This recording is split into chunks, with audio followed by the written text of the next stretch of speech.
Hello, everybody, and welcome to Music Industry Insights Worldwide. Today, we've got the amazing Gregory Harris with us. Hi, Gregory, how are you? I'm doing just fine. How are you? I'm doing well, thank you very much. And thank you so much for coming along to share your advice, your story, your expertise with the listeners. Do you want to tell the listeners a little bit more about yourself, where you're from, and what you do? Well, I'm country boy, I would say. I was Yeah, born in Little Rock, Arkansas.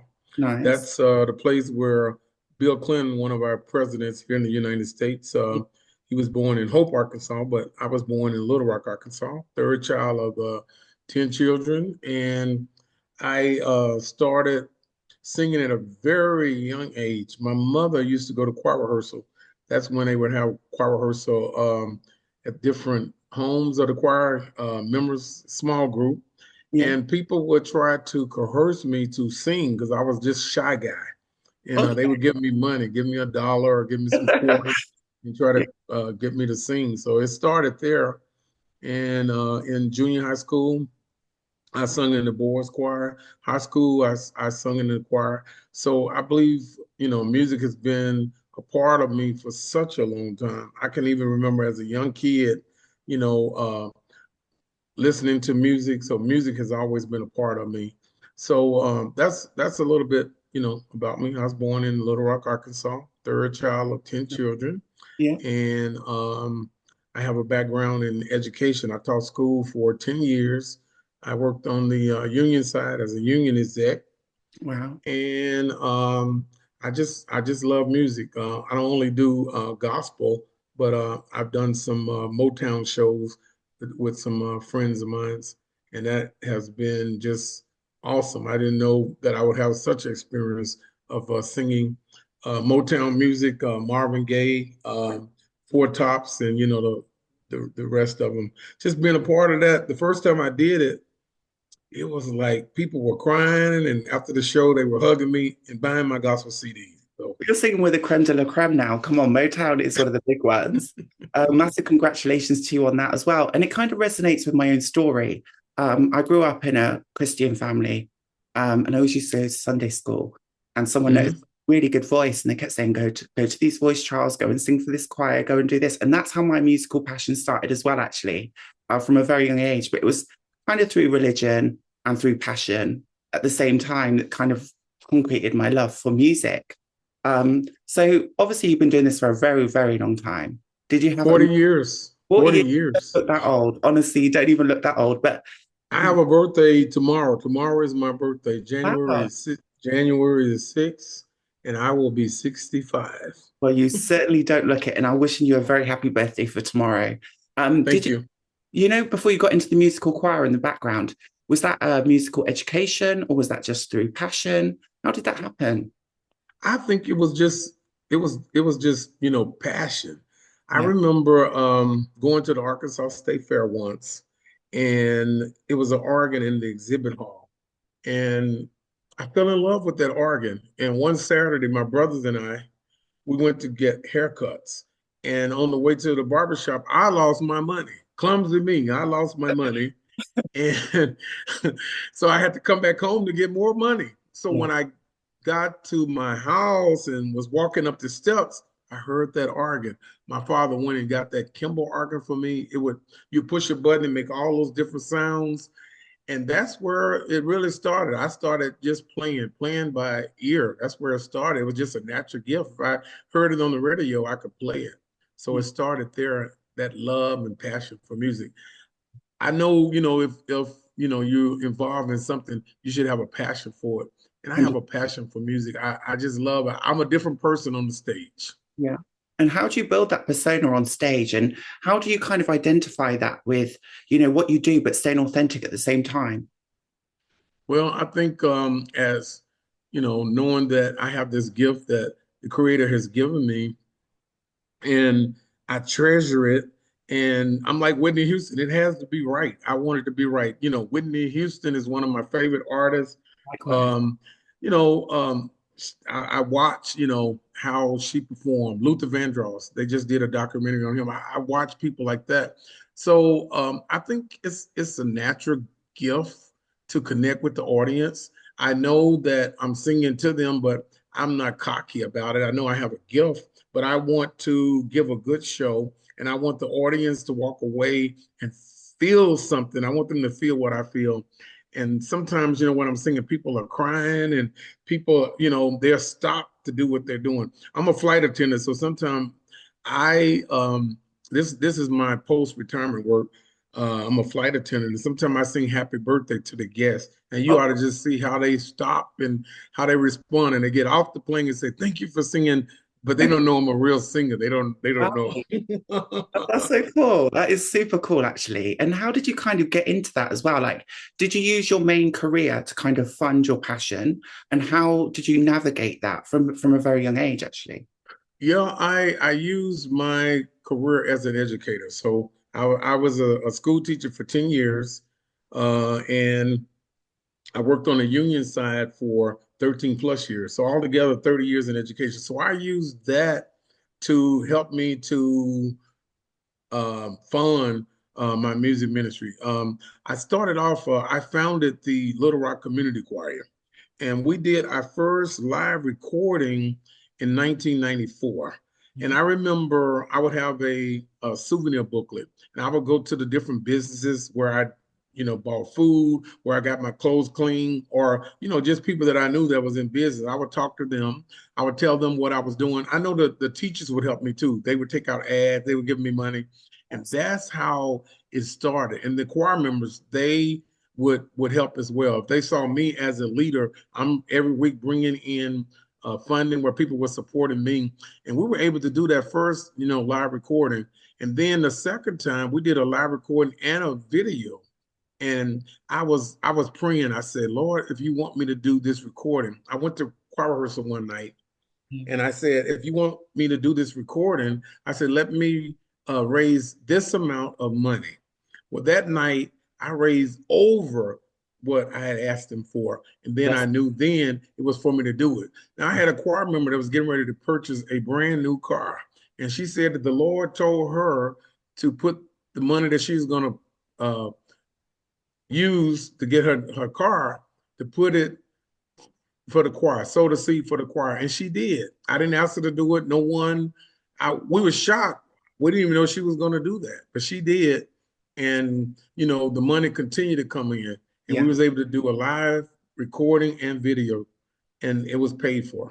That is absolutely beautiful. And talking about the choir itself, that sounds like you've built a community, a solid community of people that understand you and that are about the same as you, your own little tribe. How did that work? Oh, it was such an awesome experience. This young man, directing, started out in church directing choirs, and then to have a choir of my own.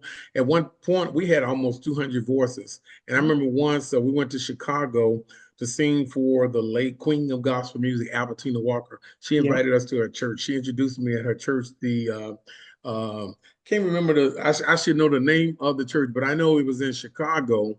And then we went over to the late Reverend Clay Evans Church, and we sung over there with some of the big names in gospel, like the Barrett sisters. And just yesterday, they had the last Barrett sister. They had her funeral. She passed away. They had her funeral yesterday in Chicago. But I was with the elite names of gospel, the Chicago Mass, Reverend Clay Evans, Albertina Walker, and that was such an awesome experience. So having that choir, we would meet on Mondays. I played at a church in Little Rock, uh, the Macedonia Baptist Church. Reverend Cleo Nellum is the pastor, and I played for them for many years. And I was able to rehearse. They allowed me to rehearse on Monday nights with my choir. A lot of times when you're getting started, a lot of times churches won't open up their doors, or they'll try to, charge you a lot of dollars that you don't have. It wasn't like this for me. He knew that I was the minister of music for the church, and he believed in me. His son played the drums, and we were able to, rehearse every Monday. It was such an awesome experience. I believe from that I got my ministry. After that, I started, preaching. I mean, I always was preaching, but I really, grab a hold to what God had called me to do, and I started doing it. But it was such an awesome experience every week. The choir members was encouraged. They would be just, we would go to different places and sing, and the people would be rejoicing and crying. And Oh, it was such an awesome experience. I remember even once in New York City, we sung for the federal government on a ship, and the spirit just broke out on that ship, and people were rejoicing, and they had the cameras in my face, shining in my face, and I could see the sailors and the different airmen and air women and men. They were all into it. So it was such an awesome experience. I will never forget. And then my brothers, some of my brothers and sisters was a part of the choir. They have family along with, in the choir traveling with me. It was such an awesome experience. I'll never forget it. Well, a massive congratulations to you on all your achievements and for the work that you do. It sounds like you've inspired people, you've empowered people, but you've also given people a purpose and a meaning. You put them before yourself in a way, which I think is absolutely beautiful. Do you want to give some advice to people that are starting out in the music industry right now that maybe are looking to come into gospel, that are just starting out? What kind of tips and hints would you give to them, Greg? Well, what I would say, number one, really find out, is that what you are supposed to do? Is that your gifting?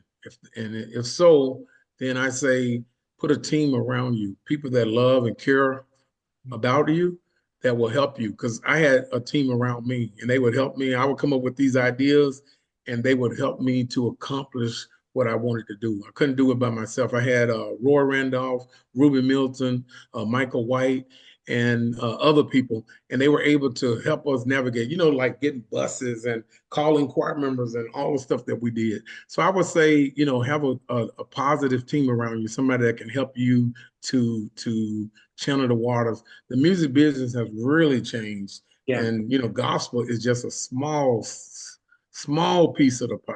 yeah, And yeah. if you don't really, love and have appreciation for it, if you think is you're gonna get rich quick, or I've been doing it for 40 years, and there have been times I've received some checks, I've received some royalty checks.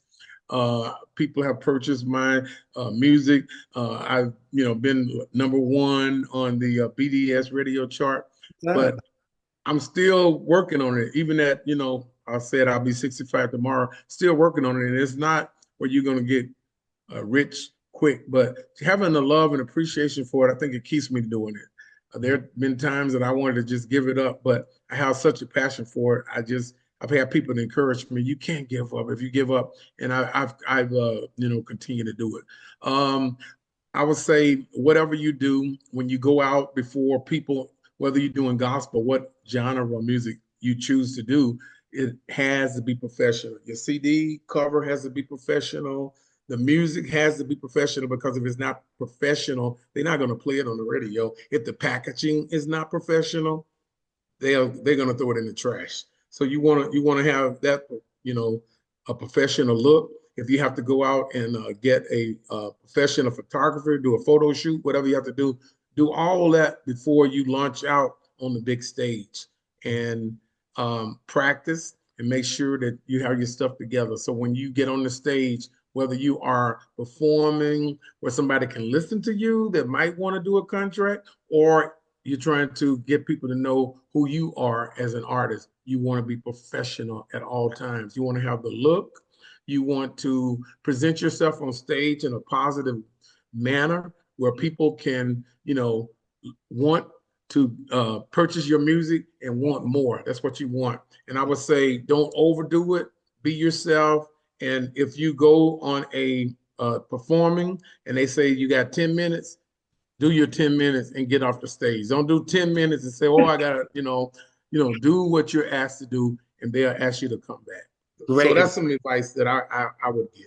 That's some great advice there. Thank you. You've given us a lot to go on and to listen to and kind of attune ourselves to be, because I think it is about perfection. Well, not always perfection, but making sure that it's the best quality you can give and trying to be the best that you can, and also develop yourself as an artist as well. Is that right? And I would also say, be natural. Be your natural self. Don't try to copy Beyonce. Don't try to copy Michael Jackson. Be who you are. Now, if you listen to an artist and you want to do their song, do it, better than they did it, or do it just as good as they did it. But be your natural self. Don't try to be somebody that you're not. I love that. When you sing, be who you are. Yeah. because they know Beyonce, they know the Luther Vandross, the Whitney Houstons. What do you have as an artist? What will make you stand out? Well, yes. Put it in your own kind of way or your own spin on it, right? So if you're doing a cover, you don't sing it exactly how the cover is. You put your own take on that cover and sing it how you Exactly. make it sound. Exactly. Yeah, 100%. Thank you so much. And obviously, being in the music industry for all this time, you've got a lot of experience. You've done a lot of passion, dedication, and perseverance. What kind of challenges and barriers have you faced accessing the music and entertainment industry? I think, as being an independent artist, one of the challenges is funding Yes. because, you have to go in the studio. It costs to record. After you do the recording, the marketing. I think the marketing is, it takes a lot of money Yeah. to market you as an artist. Whether you pick with somebody to do marketing for you, that's going to cost. So that's a big cost, and that has been a challenge Yeah. to do the marketing. I paid a lot of money for marketing as an independent artist, and everybody is not honest out here. There are a lot of sharks out here, and I Yes. paid money. I've been taken advantage of, but I have more knowledge now, so I'm not being taken advantage of now. But Yeah. there's a lot of people that will take your money and tell you that they will do X, Y, and Z, especially if you are an independent artist, regardless of what genre. They will take your money and tell you they're going to do X, Y, and Z. So you better know who you're dealing with. If you're dealing with, contracts, it's contractual. It'd be okay to hire you an attorney to look at it if you don't, know how to read contracts. Thank you. Um, Before you sign the dotted line because you can be taken, publishing can be taken, and after you sign the dotted line, Yeah. is bad to be Going back taken. And I know to how that feels to be taken, but I have more knowledge now, and no one is gonna take me because I know too much. And Greg, I think you've touched on something really, really important as well, which is the marketing aspect. As the music industry has evolved, marketing has become extremely important. So, marketing is reaching your customers in a cost effective and efficient way and knowing who your audience is. What kind of advice would you give to someone now, especially from an underrepresented group that's bringing out music, their own genre, their own style? They're trying to find that audience, they're trying to figure out who they are. How could they do that? Well, I think social media is a big way of doing it because they got TikTok, they got Instagram. You can do, live shows. During COVID, I did live shows on Facebook, and people Okay. would listen. Yeah. So it's social media is a big plus. If you know of things that's going on in your community, I say, start in your community first because if you can't get your community to support you, how are you going to get the world to support you? And I remember when we did our first recording, the church was packed. And this church had those long pews on both sides. Right. From the front to the back, it was packed. Well done on And you. I remember that it was packed. It was packed. So Little Rock, they came out to support me and they always have. So if you can't get your home base to support you, how you expect other communities to support you? So start at home. If they having, uh, a picnic, families having a picnic, then you could tell everybody, what you're going to be doing and perform at that. Start, like that. Schools, sometimes they have things, and sometimes different groups within the community, that support, different causes like, breast cancer or, alcoholism or whatever. You can partner with some of those groups and you can perform at those events. I remember in Arkansas they had the River Fest, and my choir used to go and we perform on the River Fest. I remember that. That was some things that we did, That's cool. and it starts at home and then it spreads abroad. So if you can't get people to support you at home, how you gonna get the masses to support you abroad? So it That- starts at home. That way you can get out all the kinks. You can perfect, that what you're doing. And that- then, people will be honest with you and tell you what you need to do, what you need to brush up on. Um, so that's what I would say.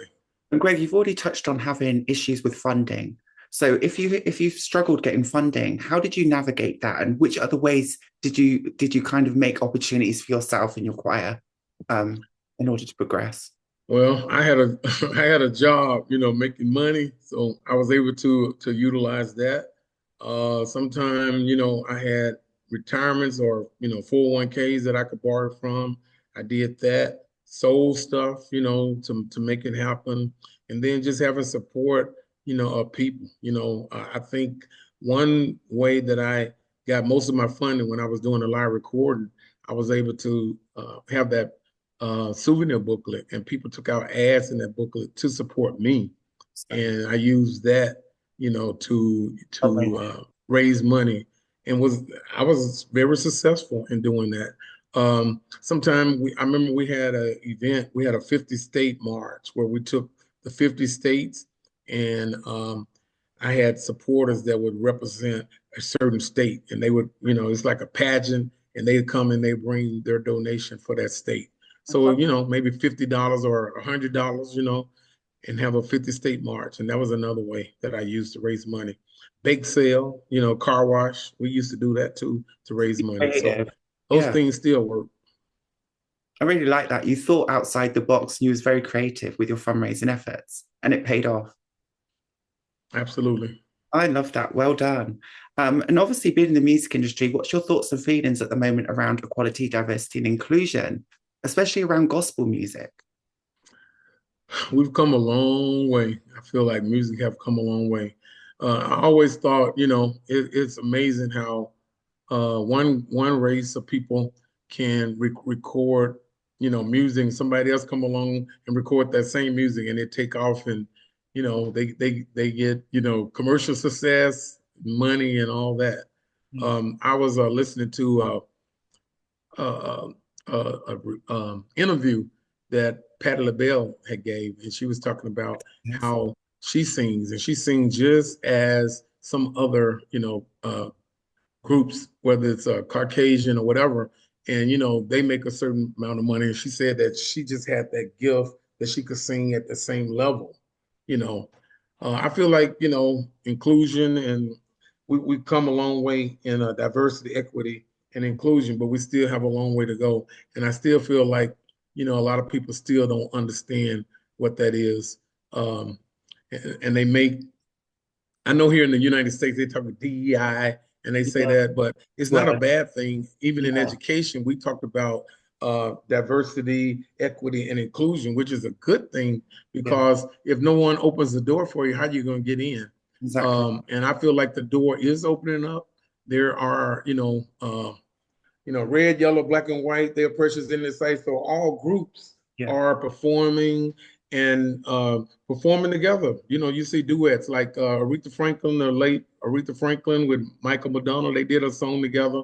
So you see a lot of groups coming together and singing and doing. And I was listening to the documentary from Luther Vandross and how he did some singing with some other groups.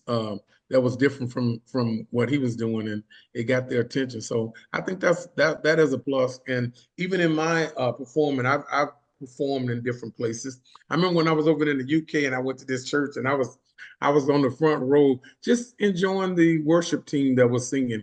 And the lady at the end, when she got the announcer, she said, "You young man, your voice."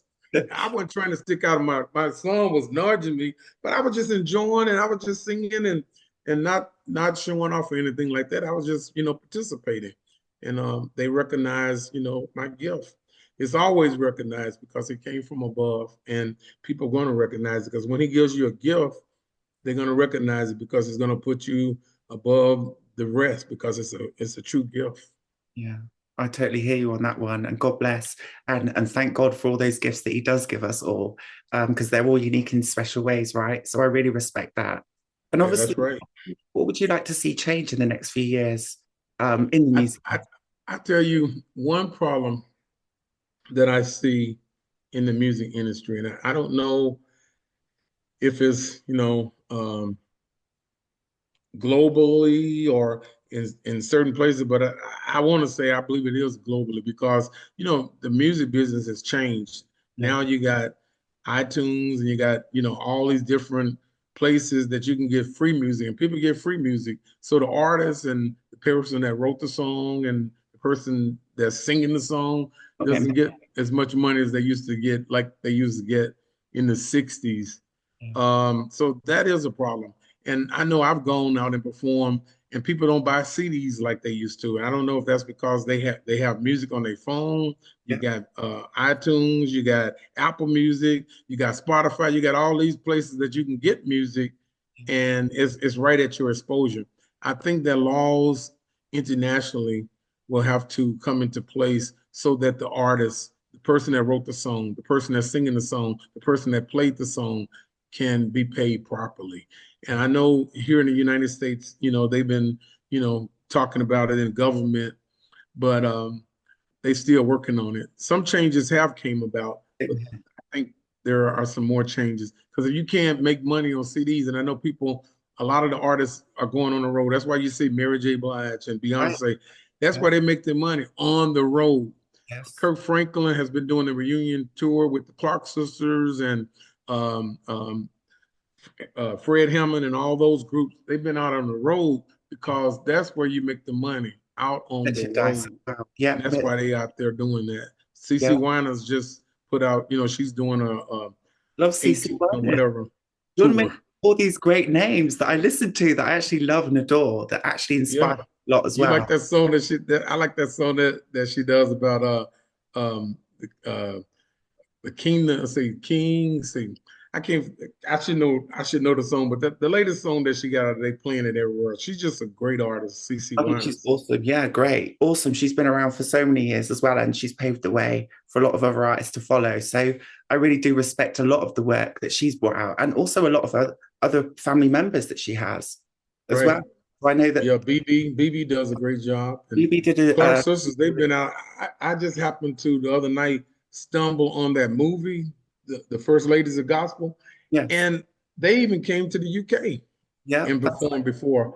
yes, And I was watching that movie. I saw some things in that movie that I didn't see before. I saw it when it first came out, but it was on TV the other night, and I happened to see it. And oh my goodness, some of the things that they encountered, I didn't remember those different clips in the movie. And one thing that really got my attention, just thinking about Maddie Moss Clark, Dr. Maddie Moss Clark, the late Dr. Maddie Moss Clark, and her passion and what she had to go through. Because after they performed at the Grammys, then she was called before the bishops, and she could no longer perform with her daughters. I know yes. that was tough on her, and I can say that in Little Rock, Arkansas, Twinkie and her mother used to come to Bishop L.T. Walker's church and do those workshops.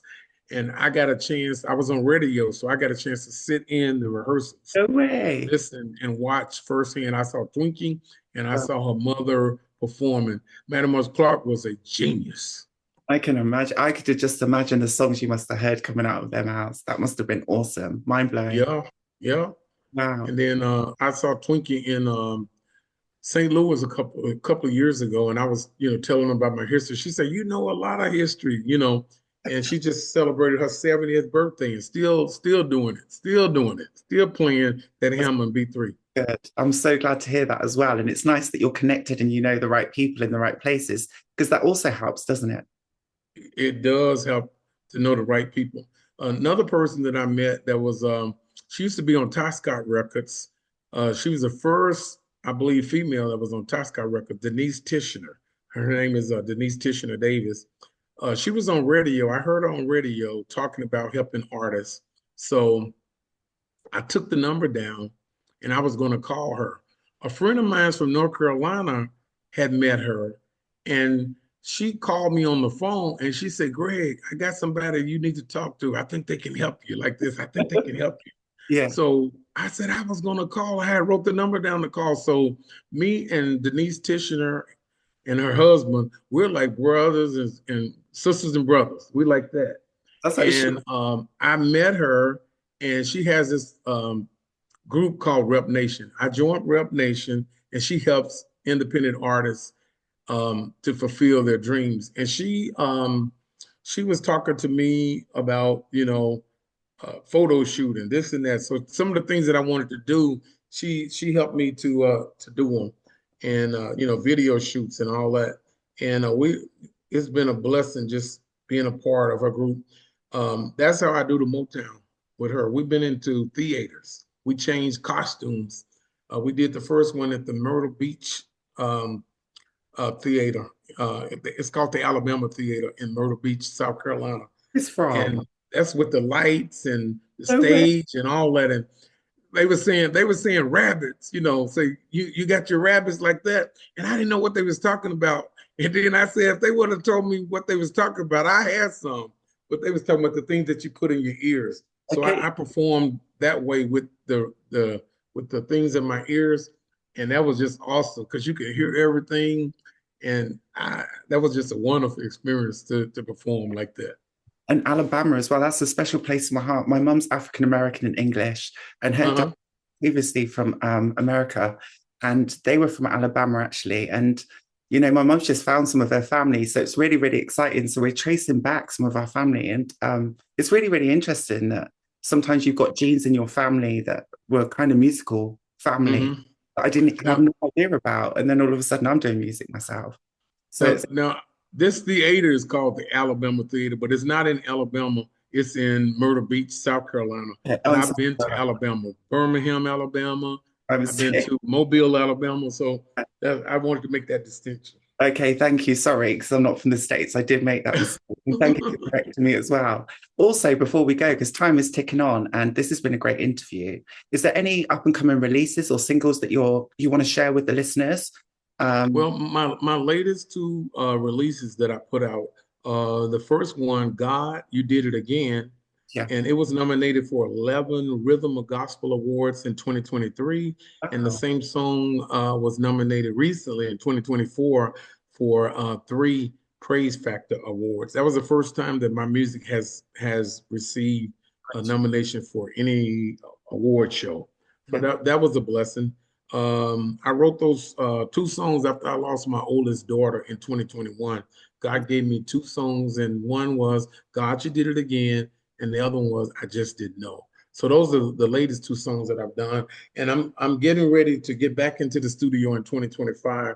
My producer, he wrote a song for me, so I plan to go in the studio and record that song, and I'm going to be working on some Christmas music. I want to work on some Christmas music. So by the time the end, we get into December, I have it, recorded. I want to take, maybe some of my favorite Christmas songs and put my twist on it That and sounds. have it ready for December. So that's what I'm going to be really working on. Well, keep And us. I got another song that I want to go to in the studio and do a single and release it. But that's where I am in 2025, and that's what I plan to work on. Well, good luck with that and keep us posted on how you get on. I'd love to promote that work for you. And also, if there's any ways that the listeners can connect with you, find out more about your music, social media platforms, how could they do that, Greg? Okay, I'm everywhere. I'm anywhere you get downloads, Spotify, um, Apple Music, I'm out there. And my handle for my email is Greg Harris 365 at gmail.com. And uh, TikTok or X is at Greg365. Same thing for Instagram at Greg365 and Facebook. You can just put Greg Harris. I'll come up. YouTube, you can put Greg Harris. I'm I on love YouTube. that. You've done your So you SEO. can see some of my live performances. So you put Greg, Greg, and then Harris, I'll come up. Or if you Google search, I'll come up too. You can put Greg Harris, the gospel singer, and all my stuff will come up. My website will come up. Everything about me will come up. You'll see a lot. Lovely. It's a lot of Greg Harris that out there, but you'll see me. Thank you, Greg. I'll leave all of those links in the description below as well, so people can find you quite easily and just click on the links. I just want All to say right. thank you ever so much again. It's been an Thank you amazing, for having me. very positive energy, upbeat and uplifting. I wish you all the best and just keep up the amazing work that you're doing for yourself and for your community. God All bless you. right. Well, thank you for all that you do. I appreciate you having me. And I say Happy New Year and just do great things in 2025. We're looking to hear great things from you in 2025. And keep in touch. Thank you ever so All much. right. We'll speak All again. right. Thank All you. right. Thanks, Bye. Greg. Bye.